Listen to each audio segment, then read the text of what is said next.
मित्रों नमस्कार, मैं हूं राकेश कुमार। आप देख रहे हैं मत अभिमत। मित्रों, आज शिक्षकों को नियुक्ति प्रमाण पत्र दिया गया। मुख्य कार्यक्रम पटना में था, आप जानते हैं।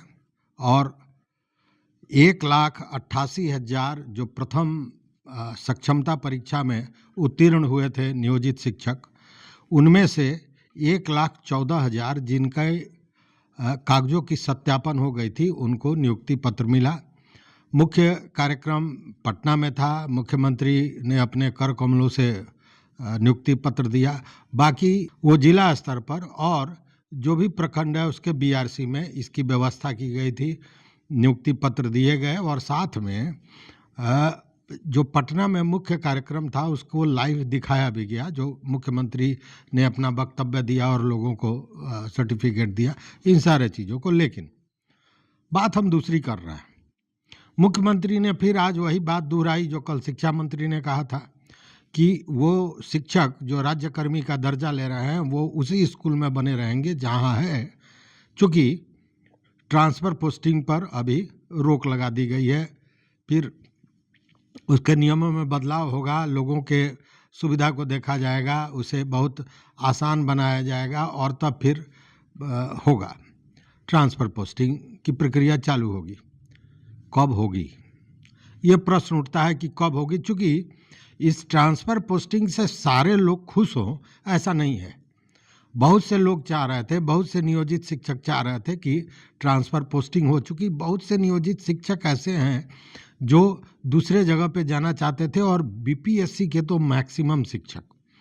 लेकिन अब तो पूरी प्रक्रिया ही रुक गई, तो स्वाभाविक है कि उन लोगों का जो सोच था, ये सपना था, ये पूरा नहीं हुआ।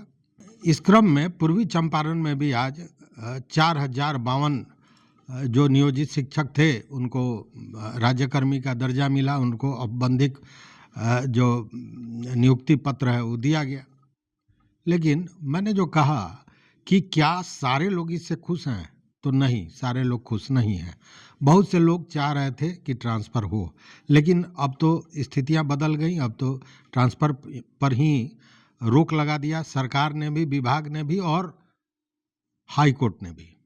क्योंकि हाई कोर्ट का कल जो मामला आया था उसके बाद ही ये बातें आई थी। अब जरा ये सुनिए कि शिक्षा विभाग के जो मंत्री हैं सुनील कुमार, उन्होंने क्या कहा कि इसमें बहुत सी परेशानियां आ रही थी, व्यवहारिक परेशानियां थीं। शिक्षक प्रतिनिधियों द्वारा भी कई तरह की शिकायतें की गई थी। इन सारे चीज़ों को देखने के बाद इस तरह का निर्णय लिया गया और सीएम ने कहा कि इसको थोड़ा आसान रखना है, इसको ऐसा रखना है कि शिक्षकों को कोई परेशानी न हो, इसलिए ये काम किया गया। ये वक्तव्य था। तो सवाल ये है कि ये नियमावली बनाया कौन था? फिर वही बात आती है कि ये पूरी नियमावली जो बनाई गई थी, इसमें न किसी जनप्रतिनिधि को जोड़ा गया, न शिक्षक प्रतिनिधियों को जोड़ा गया, न शिक्षक नेताओं को जोड़ा गया। केवल ये सारा कुछ हुआ था पदाधिकारियों द्वारा। और बंद कमरे में, एसी कमरे में, जब आपको व्यवहारिक पक्ष की जानकारी नहीं हो, जो फील्ड में क्या हो रहा है उसकी जानकारी नहीं हो, तो इस तरह की समस्याएं तो होंगी। और ये चारों तरफ हो रहा है, कोई नई बात नहीं है। सर्वे में भी वही स्थिति पैदा हो रही है। खैर, अब जरा देखने वाली बात है कि ये रुक गया तो क्या इससे जो शिक्षकों का आंदोलन है वह भी रुक गया? क्योंकि मुख्यमंत्री ने तो कह दिया कि जो जहां हैं वहीं बने रहेंगे। सुन लीजिए पहले उन्होंने क्या कहा था। रहे थे मंत्री जी, हम आपको बता देते हैं। लोग का हो रहा था कि भाई जो इन लोगों को बनाएंगे सरकारी शिक्षक, तो उनको लड़कियों को अलग और लड़कों को अलग, ये सब बात हुई थी। लेकिन मैं आपको एक ही बात कह देता हूं कि नियोजित शिक्षक अपने नए पदस्थापन को लेकर परेशान हैं। इसीलिए हम लोगों ने निर्णय लिया है कि जो नियोजित शिक्षक जिस जगह पर काम कर रहे हैं वहीं पर उनको काम के लिए, इसलिए हम लोगों ने कहा है जहां है तो वही सब ठीक। हम लोगों का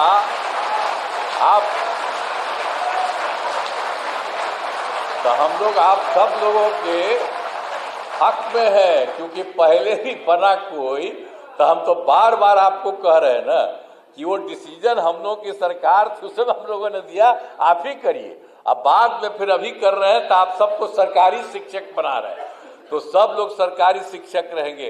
अब पहले भी जो बने थे नियोजित शिक्षक, तो उनको तो पैसा तो सरकार ही न दे रही थी भाई। आज शुरू किया था, शुरू से 4,000 5,000 शुरू करके फिर कितनी बड़ी संख्या में सबको जो शिक्षक का होता है उतना ही पैसा दिया, तो अब तो सबको सरकारी भी बना रहे हैं।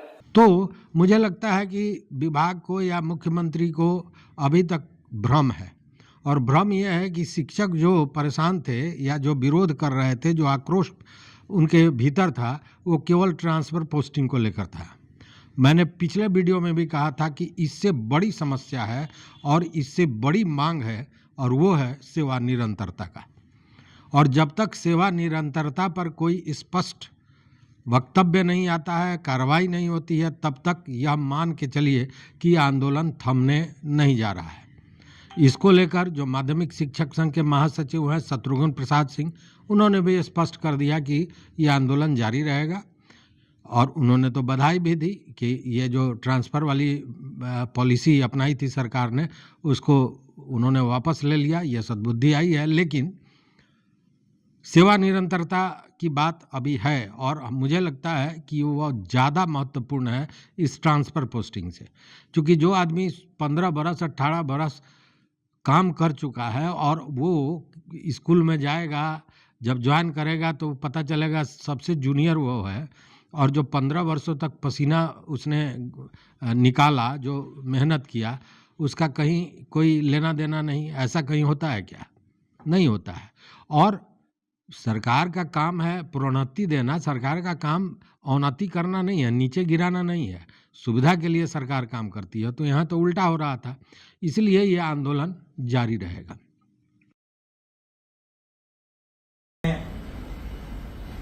आज अपने संबोधन के क्रम में यह जो उद्गार प्रकट किया कि जो नियोजित शिक्षक जहां कार्यरत हैं वहीं वे राजकर्मी बन करके रहेंगे, इस घोषणा के लिए बिहार माध्यमिक शिक्षक संघ की ओर से उनका धन्यवाद करता हूं। और इसी के साथ जो उनका उद्गार है, यह जो नियमावली संशोधित करने का उनका इरादा है, उसी अनुरूप उसका संशोधन कर दे, सामूहिक तबादला की नीति समाप्त करते हुए ऐच्छिक तबादला कर दे, और इससे गुणात्मकता भी बरकरार रहेगी। तनाव मुक्त होकर के हम शिक्षक सभी जो उनकी महत्वाकांक्षी योजना है कि छात्र छात्राओं को अब बेहतर शिक्षा प्रदान करें, हम ऐसा करते आ रहे हैं और भी बेहतर ढंग से अध्ययन अध्यापन में शिक्षक लगेंगे। लेकिन इसके अनुकूल ही बिहार माध्यमिक शिक्षक संघ के साथ जो संवादहीनता अभी तक बनी हुई है, आप हम लोगों के साथ बैठे, विभाग को बैठाएं, माननीय शिक्षा मंत्री जी बैठे, माननीय संसदीय कार्य मंत्री बैठे, और हम लोगों का तो लंबा 50 साल का अनुभव है माननीय मुख्यमंत्री जी, आपको मालूम है। हम बेहतर सुझाव देंगे शिक्षा के हित में, शिक्षकों के हित में, और कहीं कोई तनाव नहीं रहेगा।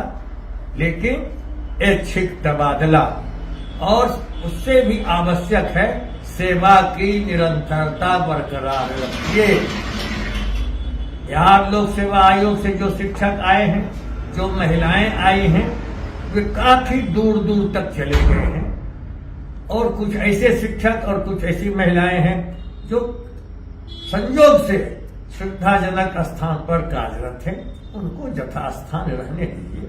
कोई नैहर में है, कोई ससुराल में है, कोई असाध्य रोग से पीड़ित है, वे जहां चाहें, जहां चिकित्सीय सुविधा का लाभ हो, अथवा जो आवासीय सुविधा, महिलाओं के लिए आवासीय असुविधा घनघोर है देहातों में।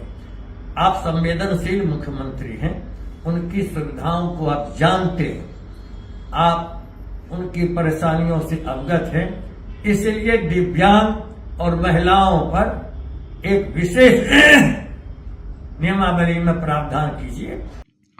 अब ये ट्रांसफर पोस्टिंग का मामला क्या है ये भी समझ लीजिए कि ट्रांसफर पोस्टिंग मतलब मामला से मेरा मतलब है कि ये कब होगा।